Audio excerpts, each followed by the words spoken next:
네, 오늘 함께 나누실 하나님 말씀은 사무엘하 12장 7절부터 15절까지가 되겠고요. 당신이 그 사람이라 라는 제목으로 말씀을 나누기 원합니다. 먼저 본문을 같이 읽겠습니다. 시작. 나단이 다윗에게 이르되 당신이 그 사람이라. 이스라엘의 하나님 여호와께서 이와 같이 이르시기를 내가 너를 이스라엘 왕으로 기름 붓기 위하여 너를 사울의 손에서 구원하고 내 주인의 집을 내게 주고 내 주인의 아내들을 내 품에 두고 이스라엘과 유다 족속을 내게 맡겼느니라. 만일 그것이 부족하였을 것 같으면 내가 내게 이것저것을 더 주었으리라. 그러한데 어찌하여 내가 여호와의 말씀을 업신여기고 나 보기에 악을 행하였느냐. 내가 칼로 햇사람 우리아를 치되 암몬 자손의 칼로 죽이고 그의 아내를 빼앗아 내 아내로 삼았도다. 이제 내가 나를 업신여기고 햇사람 우리아의 아내를 빼앗아 내 아내로 삼았은즉 칼이 내 집에서 영원토록 떠나지 아니하리라 하셨고 여호와께서 또 이와 같이 이르시기를 보라 내가 너와 내 집에 재앙을 일으키고 내가 내 눈앞에서 내 아내를 빼앗아 내 이웃들에게 주리니 그 사람들이 내 아내들과 더불어 백주에 동침하리라. 너는 은밀히 행하였으나 나는 온 이스라엘의 앞에서 백주의 이 일을 행하리라 하셨나이다 하니 다윗이 나단에게 이르되 내가 여호와께 죄를 범하였노라 하매 나단이 다윗에게 말하되 여호와께서도 당신의 죄를 사하셨나니 당신이 죽지 아니하려니와 이 일로 말미암아 여호와의 원수가 크게 비방할 거리를 얻게 하였으니 당신이 낳은 아이가 반드시 죽으리이다 하고 나단이 자기 집으로 돌아가니라. 아멘. 조금 전에 읽은 이 다윗이 우리가 아는 다윗 맞습니까? 지난주까지 너무나 참 우리에게 은혜를 끼친 다윗 아니었습니까? 오늘 영 다른 모습을 보여주고 있습니다. 사울 왕의 유일한 후손인 문비보셋에게 햇세드를 베풀고 친절을 베풀고 자기를 그렇게 죽이려고 애를 썼던 그 사울 왕도 그렇게 선대하고 그리고 온 백성들 이스라엘 백성들한테 존경과 아주 신망의 그런 대상으로서 정말 그렇게 너무 의지가 되던 그런 다윗이었는데 이렇게 엄청난 죄를 범하는 다윗을 우리가 만나게 됩니다.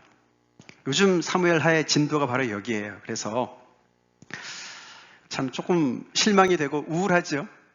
우울합니다. 그래서 이런 다윗, 죄 짓는 다윗을 통해서 우리가 무엇을 배울 수 있을까?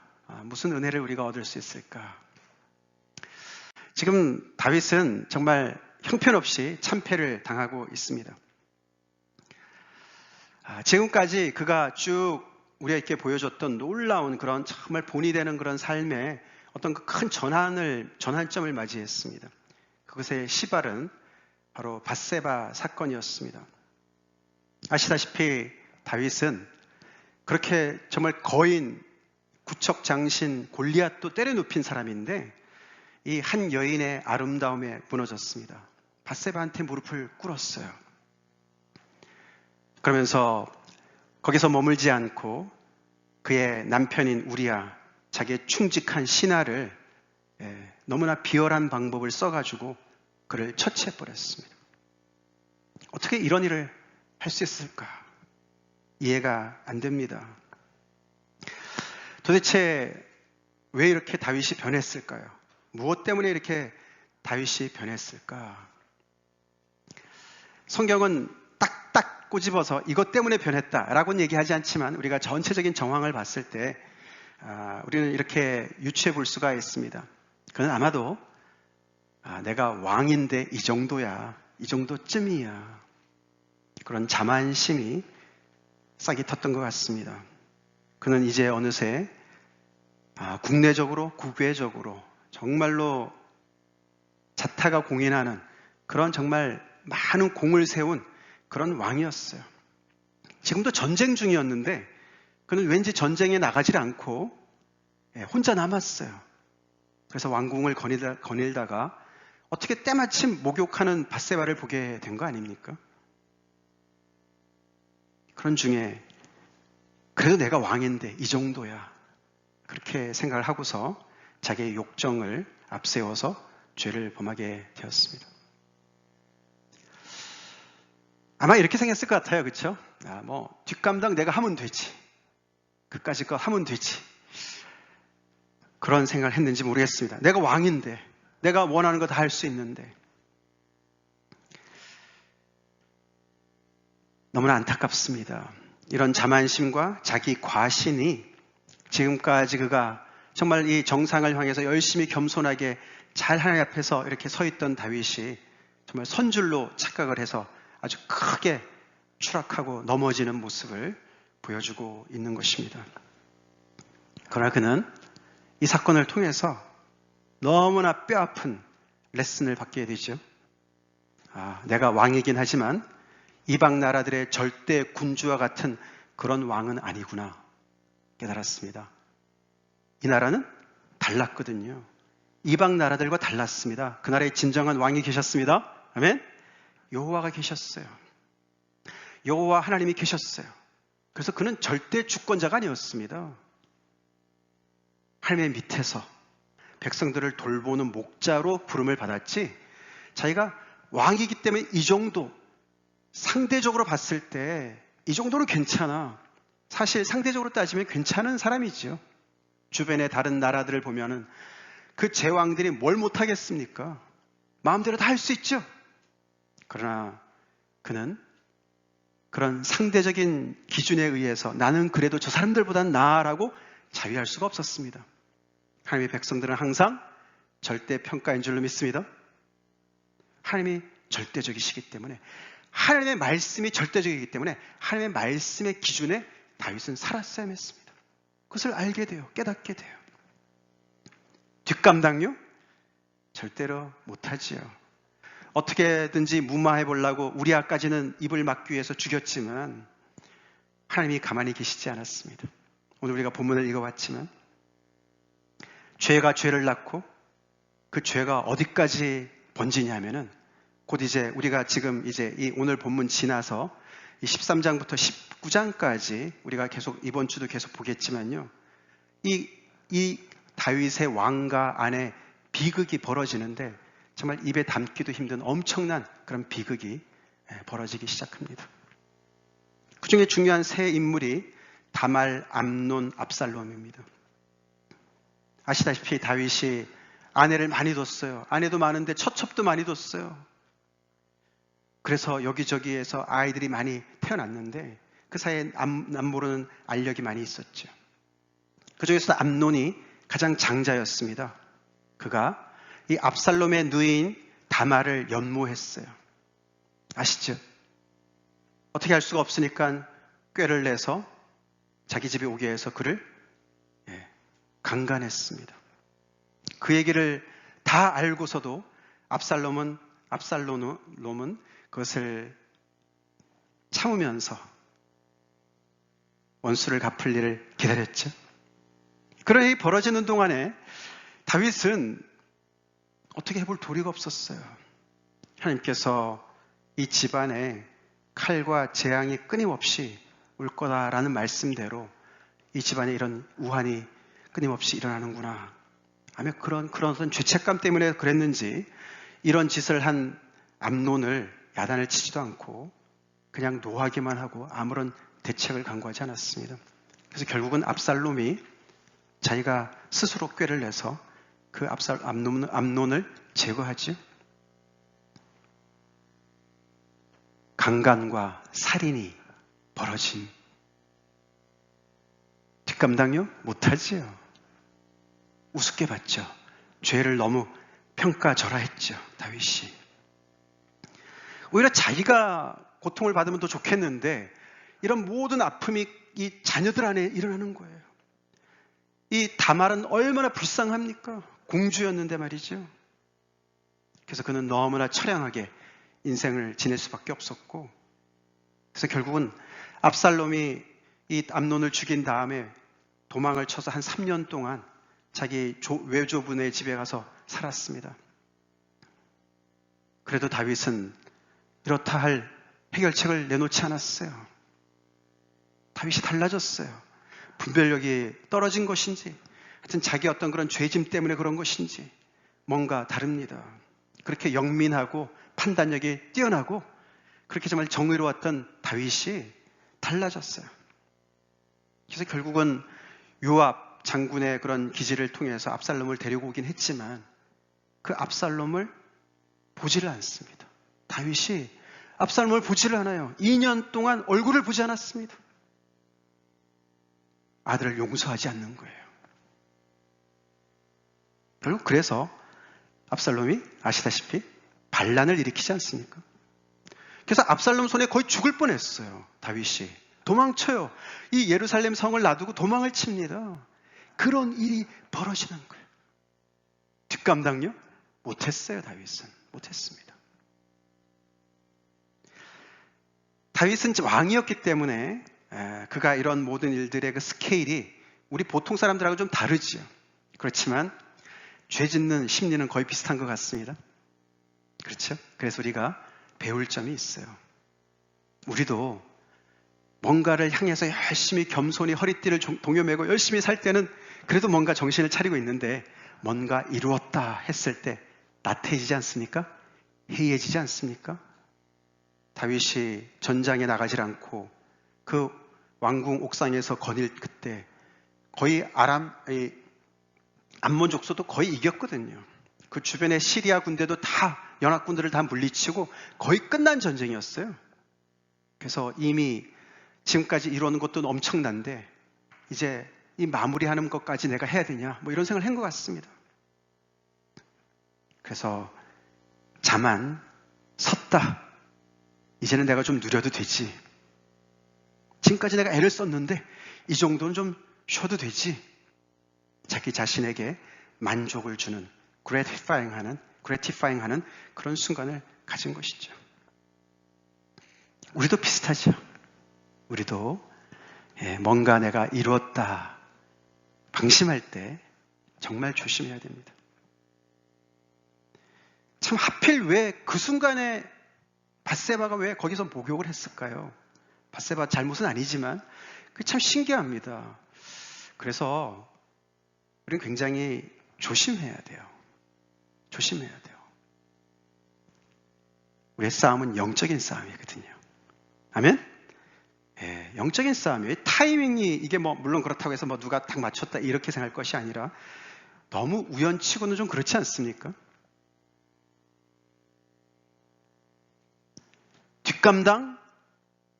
죄는요, 우리가 생각하는 그 정도에만 머물지 않습니다. 그걸 우리가 알아야 돼요. 그걸 알아야 돼요. 죄는 계속해서 죄가 죄를 낳습니다. 눈덩이처럼 불어나요. 우리 지난주에는 헷세드가 헷세드를 낳는 이야기를 배웠어요. 그렇죠? 너무 은혜로운 이야기인데 오늘은 정말 두려운, 무서운 이야기를 우리가 하는 것입니다. 죄가 죄를 낳아요. 그래서 이 다윗이 뒷감당할 수가 없었어요. 아무리 왕이면 뭐랍니까? 자기 집안 안에서, 자기 자녀들 안에서 이런 간광과 살인이 일어나고 자기를 반역하고 나라 전체를 위태하게 빠뜨리는 그런 일들을 자녀들이 자행하는데요. 상상조차도 못했던 그런 일들이 벌어지는 겁니다. 그래서 우리는 죄를 굉장히 무서워해야 됩니다. 마치 우리가 요즘에 코로나 바이러스를 무서워하듯이 죄를 무서워해야 돼요. 사실은 죄가 더 무섭습니다. 죄가 더 무서워요. 우리는 얼마나 죄를 무서워하고 있습니까?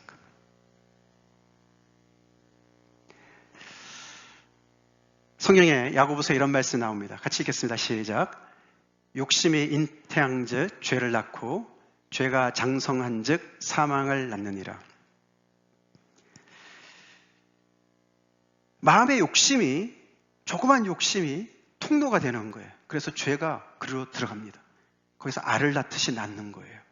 그리고 거기서 자란다고 얘기했어요. 그렇죠? 자라는 거예요.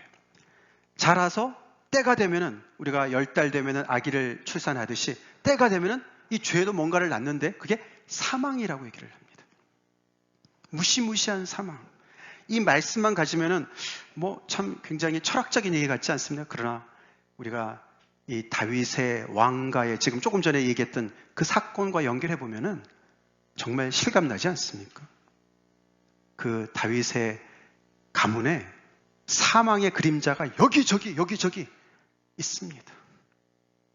그 죄가 다윗이 잘 서 있었을 때는 틈타지 못했던 그 죄가 이제는 그 다윗의 그 조그만 그 욕심, 그 정욕으로 인해서 그를 어떻게 들어와서 거기서 또아리를 틀고 그것으로 말미암아 점점 더 자라면서 살인의 죄까지 나가고 이러면서 점점 더 그것이 이렇게 걷잡을 수 없이 다윗의 죄는 은밀하게 개인적으로 지은 죄였지만 그 죄가 점점 더 공개적으로 가족 안으로 공동체 전체를, 나라 전체를 위협에 빠뜨리는 그렇게 자라났어요. 우리 코로나 바이러스도 그렇지 않습니까? 그래서 우리 저번에 데살로니가 전서 전후서를 묵상했지만 그래서 성경은 악은 어떤 모양이라도 버리라고 명령합니다. 아멘. 악은 어떤 모양으로도 버리라고 얘기합니다. 우리가 코로나 바이러스로부터 감염을 막기 위해서 열심히 손을 씻고 위생을 열심히 관리하지 않습니까? 그래도 물론 걸리지만 그래서 우리가 백신도 맞고 정말 열심히 조심하지 않습니까? 어쨌거나 걸리면 고생을 하니까요. 생명의 위험까지는 없을지라도. 그러나 이 죄라는 놈은 그렇지 않습니다. 육신의 사망뿐만 아니라 영혼의 사망까지도 줄 수 있는 그런 엄청나게 무서운 슈퍼 바이러스인 거예요. 슈퍼 바이러스예요. 그래서 오늘 본문에도 이런 말이 나왔습니다. 같이 읽겠습니다. 시작. 이 일로 말미암아 여호와의 원수가 크게 비방할 거리를 얻게 하였으니. 여기서 정확하게 여호와의 원수가 뭘까? 다윗이 이런 죄를 범했기 때문에 여호와의 원수들이, 이방 나라들이 비방할 거리를 찾았다. 꼴 좋다. 너 혼자 하나님 잘 믿는 것 같더니만, 하나님의 은혜를 다 누리고 하나님의 총애를 받고 그런 줄 알았더니만 너도 별 수 없네. 이런 비방거리였는지, 아니면 좀 더 영적인 영역까지 포함해서 그 전에는 그래도 면역 체계가 잘 잡혀 있었던 나라였는데 하나님 앞에 경건과 거룩함으로 정말 이런 죄악들이 틈탈 수 없었던 그런 하나님의 거룩한 백성들로서 잘 다윗이 모범을 보이면서 그렇게 하나님 앞에 섰던 백성들이었는데, 왕이 이 모양이니까 백성들 자신들도 방만해지고 해이해지고 방심하게 되고, 그래서 우리의 몸에 면역 체계가 좀 낮아질 때 이런저런 병에 걸리지 않습니까? 그런 것처럼 여기저기에서 약한 곳에서 그냥 뚫고 들어오는 거예요. 죄악들이 뚫고 들어오는 거예요. 지금은 집안 얘기만 하지만은 점점 더 이것이 나중에 점점 더 커져서 결국은 이 나라가 위태하게 되지 않습니까? 그래서도 우리는 죄를 무서워야 될 줄 믿습니다. 우리가 서 있는 포스트를 잘 지켜야 돼요. 그게 현상 유지하는 것 같지만서도 아닙니다. 우리가 거기 서 있기 때문에 사단의 권세가 쳐들어오지 못합니다. 그걸 우리가 알아야 돼요. 현상 유지도 잘하는 거예요. 믿음에 서서 내가 매일 반복적인 것 같지만서도, 그렇게 큰 은혜는 없는 것 같지만서도 매일 아침 새벽 기도를 드리고 말씀을 듣고 내 자신을 돌아보고 주님 앞에 서 있고 매일매일 매주마다 찬양 예배를 또 챙겨서 열심히 드리고, 이 모든 것들이 성장하지 않는 것 같지만서도 다윗이 말이에요.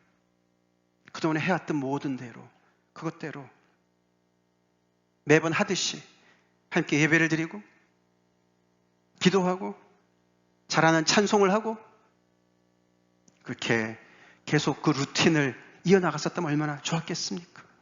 왜 다말이 성추행을 당하고 왜 암논이 죽어야만 했고, 암논이 장자니까 말이에요. 그 다음에 왕위를 물려받아야 될 그런 왕자였어요. 그 왕자를 그렇게 비명행사하게 만들었습니다. 여호와의 원수가 틈을 타는 겁니다. 우리 집안의 어르신들, 부모님들, 엄마, 아빠, 또 우리 여기 공동체, 우리 교회 안에서도 우리 교회 집사님들, 리더들, 또 저를 포함해서 우리 모두가 우리의 자리를 잘 지킵시다. 잘 지켜야 돼요. 여호와의 원수가 틈을 타지 못하도록, 비방거리를 갖지 못하도록 서 있어야 됩니다.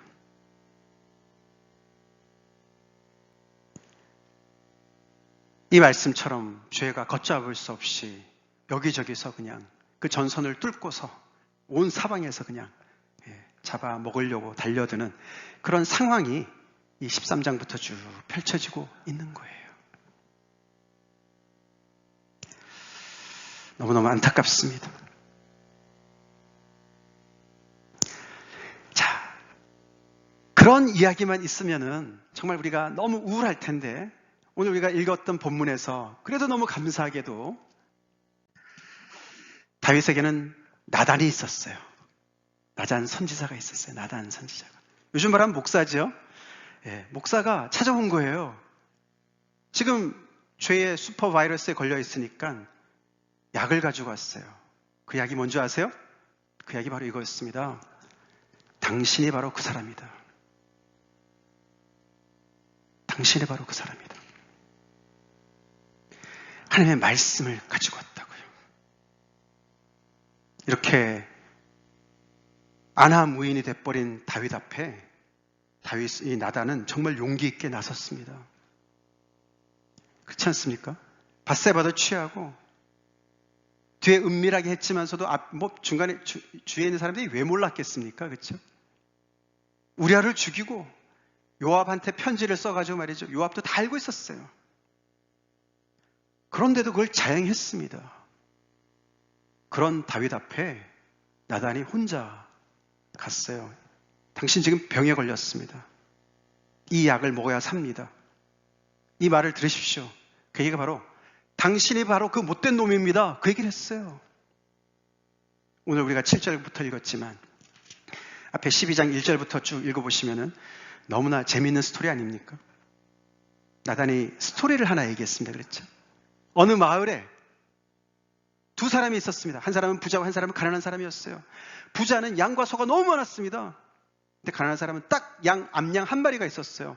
그래서 너무너무 애지중지하고 아끼고 자기 마치 딸처럼 그렇게 보호했습니다. 근데 하루 어떤 사람이 이 부잣집에 손님이 왔는데 이 못된 부자가 자기 양이 아까우니까 그걸 잡지 않고 이 가난한 사람의 양을 빼앗아 가지고 그 사람을 대접했어요.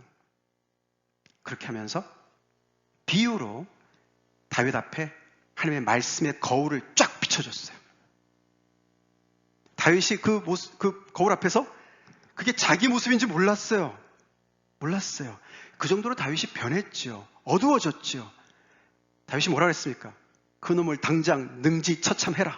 이랬어요. 그렇지? 그 말에 이 나단이 그게 바로 당신입니다. 당신이 바로 그 못된 자입니다.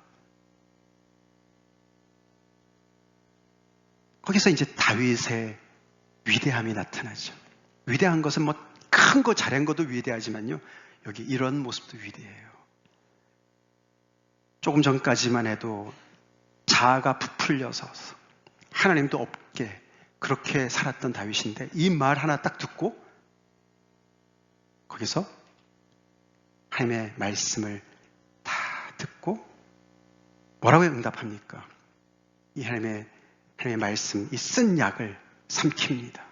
받아들입니다. 그 얘기가 바로 내가 여호와께 죄를 범하였다라고 고백하는 거예요. 이게 다윗의 다른 위대함이에요.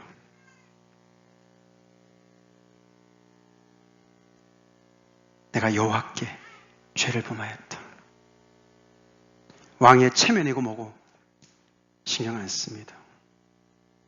말씀의 거울 앞에 조금 전까지 자기인지도 몰랐던 그 거울 앞에 자기 모습을 보는 거예요. 그걸 인정하는 거예요. 그래서 무엇보다도 다른 것보다도 그래서 중요한 게 여호와께 범죄했다는 거예요. 여호와께 범죄했다.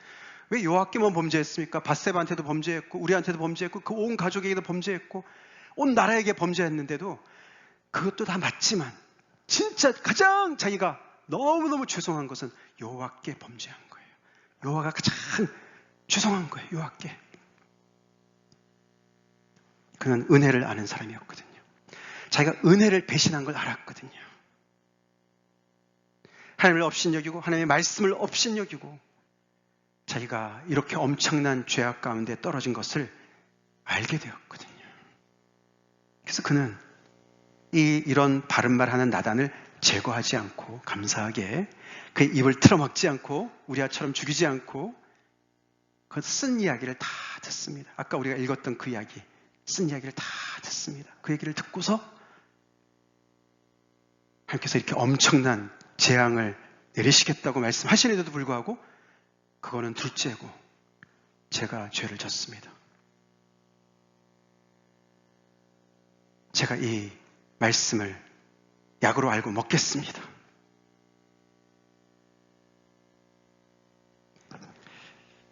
그렇게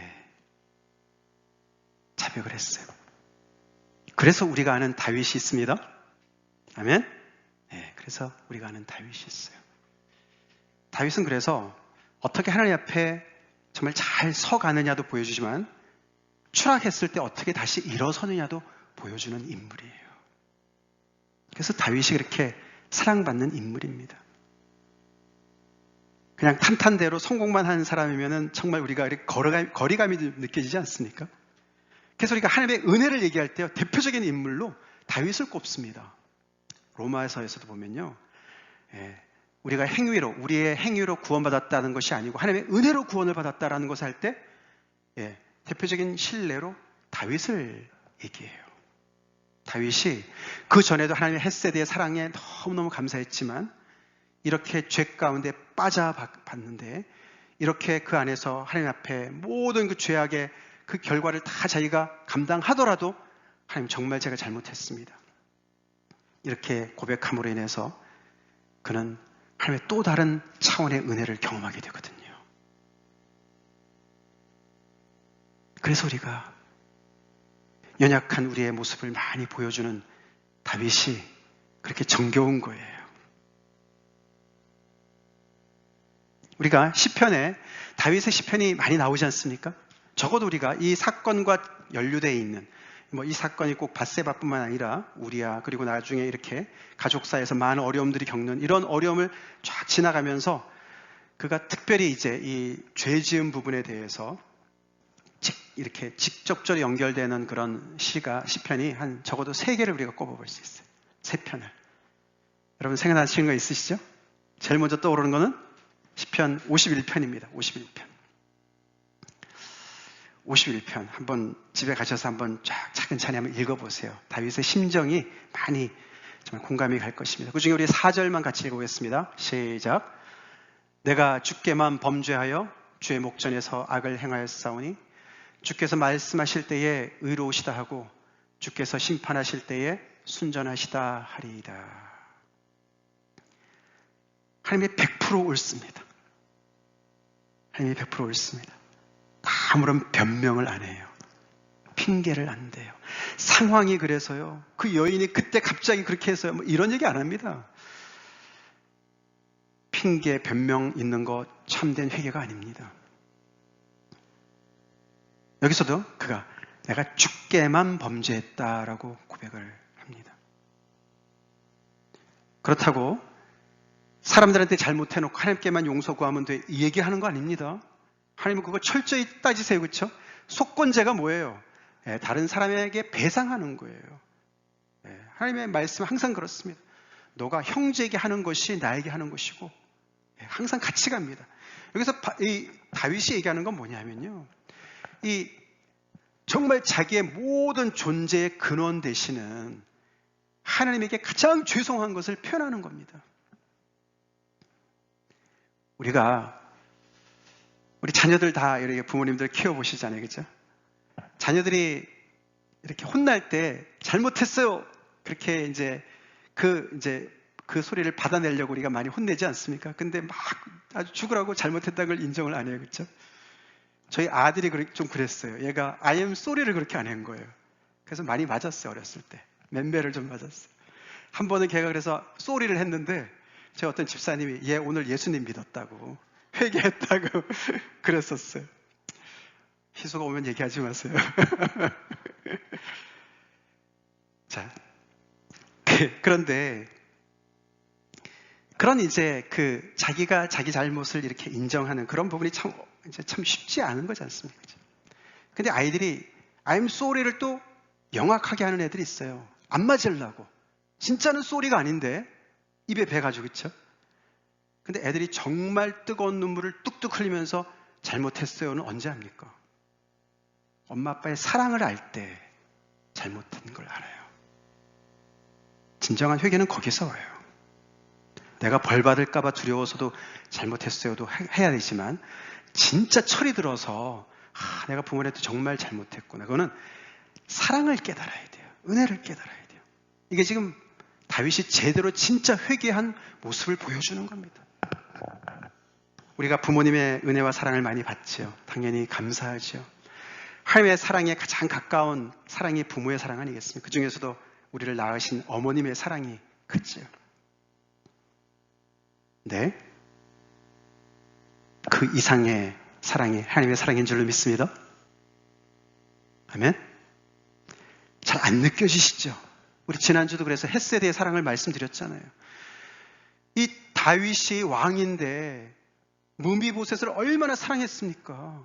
그 은혜가 너무 커서 어리둥절했어요. 그렇죠? 처음에는 이 사람이 무슨 꿍꿍이 속으로 내 이 두 다리도 못 쓰는 나를 이렇게 자기 왕의 그 상에 와서 같이 밥 먹자 그러고, 할아버지 자기의 정적이었던 사울왕의 그 모든 재산을 다 회복시켜 준다 그러고, 왜 이럴까? 도대체 왜 이럴까? 처음에는 어리둥절했겠지만 그런 친절과 은혜를 조금씩 배워가면서 이렇게 은혜를 베푸는 사람도 있구나, 배워나가서 알았듯이 우리 또한 하나님의 사랑을 더 깊이 알아가야 될 줄로 믿습니다.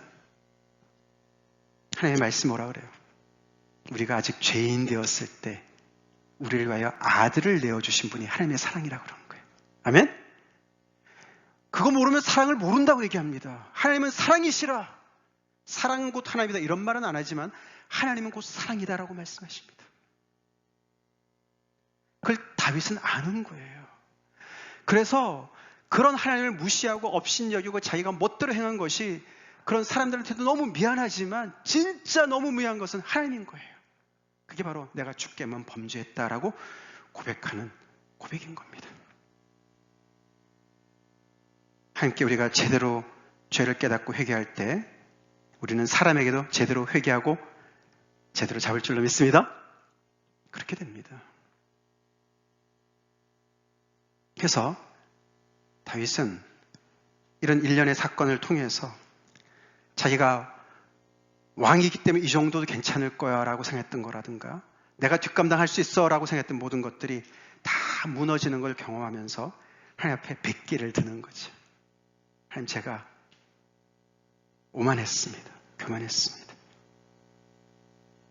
저 왕관만 썼지, 왕복만 입었지 아무것도 아닙니다. 그렇게 다시 하나님 앞에서 한 인간으로 서는 그런 은혜를 경험하는 거예요. 오늘 본문에도 나왔지만 그렇게 회개한 다윗에게 하나님께서 나단을 통해서 하나님께서 너의 죄를 사한다. 그렇지만 대가는 다 거두지 않으셨어요. 그걸 또 우리가 알아야 됩니다. 죄는요, 대가가 있어요. 어느 정도는 치러야 되는 거예요. 그렇지만 다윗은 알았어요. 그런 와중에도 하나님의 은혜가 끊임없이 자기를 새롭게 하고 세워주는 그 은혜가 감당케 어려운, 지금 하나님으로부터 징계를 받고 있지만서도 하나님의 은혜가 너무너무 크고 놀라운 것을 그는 알았어요.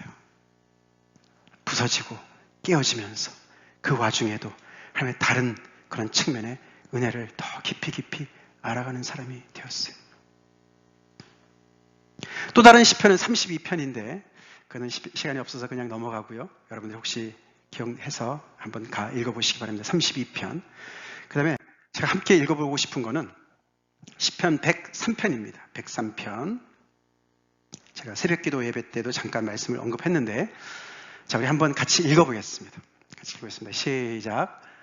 여호와는 긍휼이 많으시고 은혜로우시며 노하기를 더디하시고 인자하심이 풍부하시도다. 자주 경책하지 아니하시며 노를 영원히 품지 아니하시리로다. 우리의 죄를 따라 우리를 처벌하지 아니하시며 우리의 죄악을 따라 우리에게 그대로 갚지는 아니하셨으니 이는 하늘이 땅에서 높음 같이 그를 경외하는 자에게 그의 인자하심이 크심이로다. 동이 서에서 먼 것 같이 우리의 죄가를 우리에게서 멀리 옮기셨으며 아버지가 자식을 긍휼히 여김같이 여호와께서는 자기를 경외하는 자를 긍휼히 여기시나니 이는 그가 우리의 체질을 아시며 우리가 단지 먼지뿐임을 아시며 기억하심이로다. 아멘. 제가 잘 안 보여서요. 우리가 단지 먼지뿐임을 기억하심이로다. 시편 103편 8절부터 14절입니다. 이런 상황을 배경으로 읽어보니 많이 와닿지 않습니까? 신기하죠?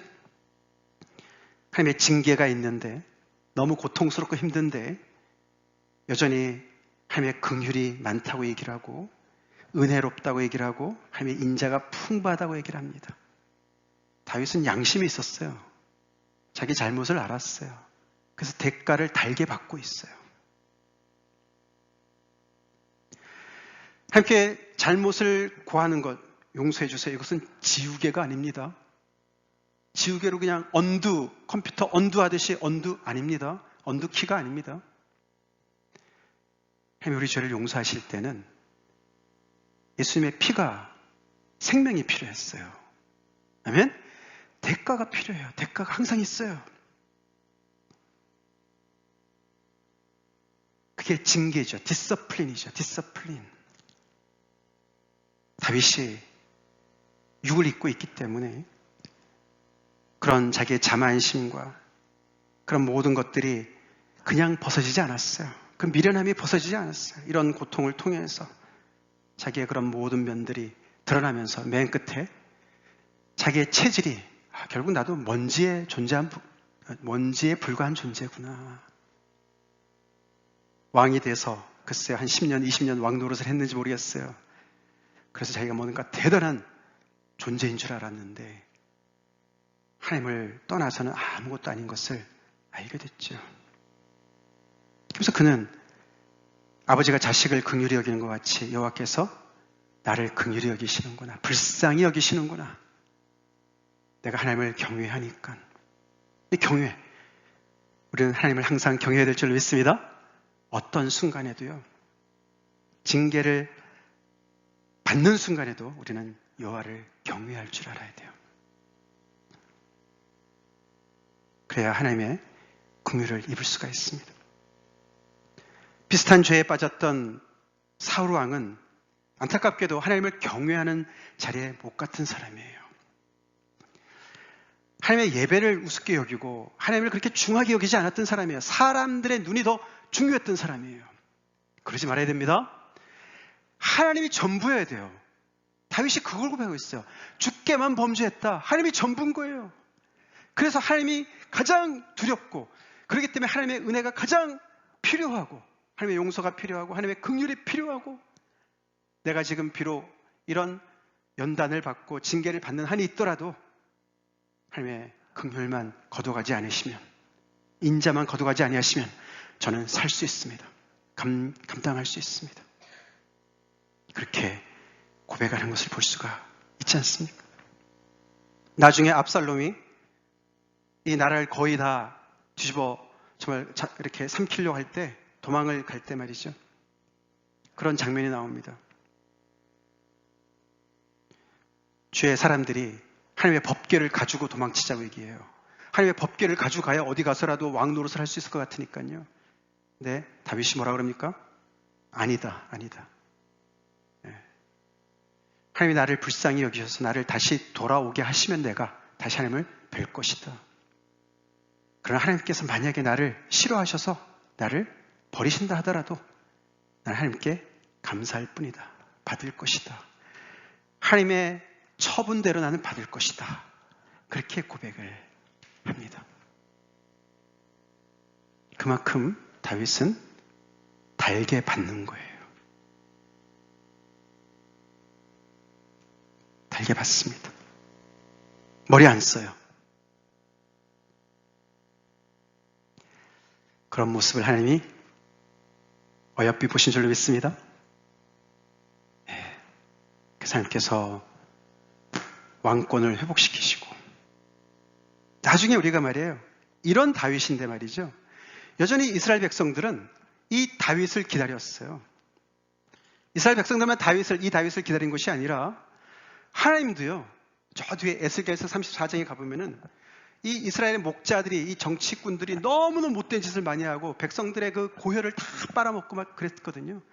그럴 때 하나님께서 직접 나타나셔서 그 모든 정말 부패한 모든 그런 사람들 다 물리치고 하나님께서 직접 목자가 되시겠다라고 말씀하시면서 또 동시에 붙여서 나오는 말이 내가 다윗을 다시 보내겠다, 이런 말씀을 하세요. 물론 그 다윗이 아니죠. 이 다윗은 아니죠. 그만큼 다윗의 이름은 이스라엘의 목자로 기록된다는 것이에요. 그래서 다윗의 후손 메시아를 물론 얘기하는 것이죠.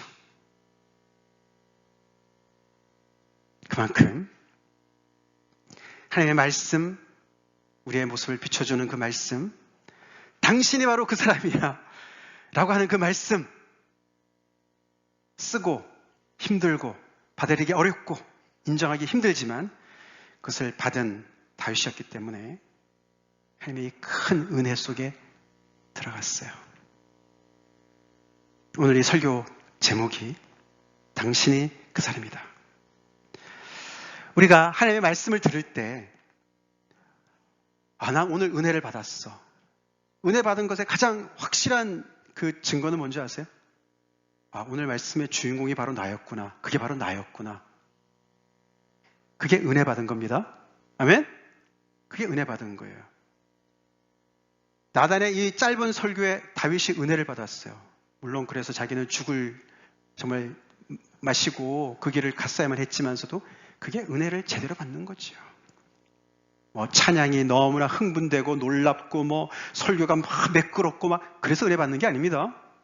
은혜는 저게 내 모습이구나. 하나님의 말씀의 거울 앞에 적나라하게 비춰진 모습이 바로 내 모습이구나. 하나님이 나를 비춰주시면서 나한테 인정하고 나오라고 그러시는구나. 회개하라고 그러시는구나. 너가 지금 죄의 슈퍼바이러스에 걸려 있으니까 이 약을 먹고 하나님의 말씀을 삼키고 거기서 살아나라고 말씀하시는 거구나. 그것을 깨닫는 것인 줄 믿습니다. 다 같이 기도하시겠습니다.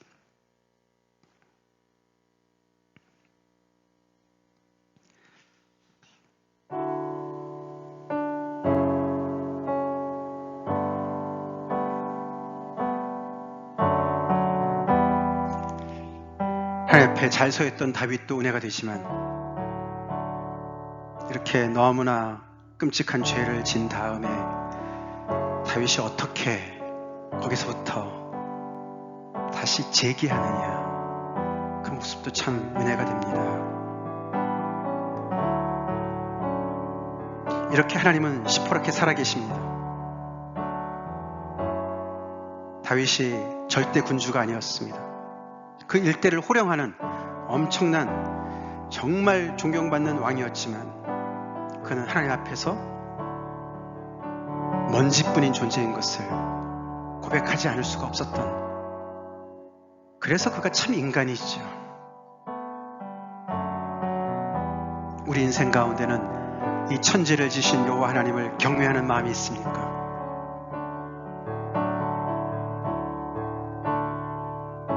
죄는 슈퍼 바이러스와 같습니다. 나도 모르는 사이 마비가 되고 그 죄가 계속 자라서 나에서 머물지 않고 주변에 악한 영향을 미치며 많은 인생들을 고통 중에 멸망 중으로 인도할 수가 있습니다. 특별히 잘 나갈 때 조심하십시오. 선줄로 생각할 때 조심하십시오. 이제는 좀 쉬어도 되겠지, 이럴 때 조심하십시오. 마침 거기서 무엇을 만날지 모릅니다. 우리는 내가 오늘도 은혜 앞에 오늘도 서 있다는 것 자체가 기적이고 잘하는 일입니다. 나의 포스트를 지키는 일이에요. 내 보초를 잘 서는 거예요. 내 자리를 지킵시다.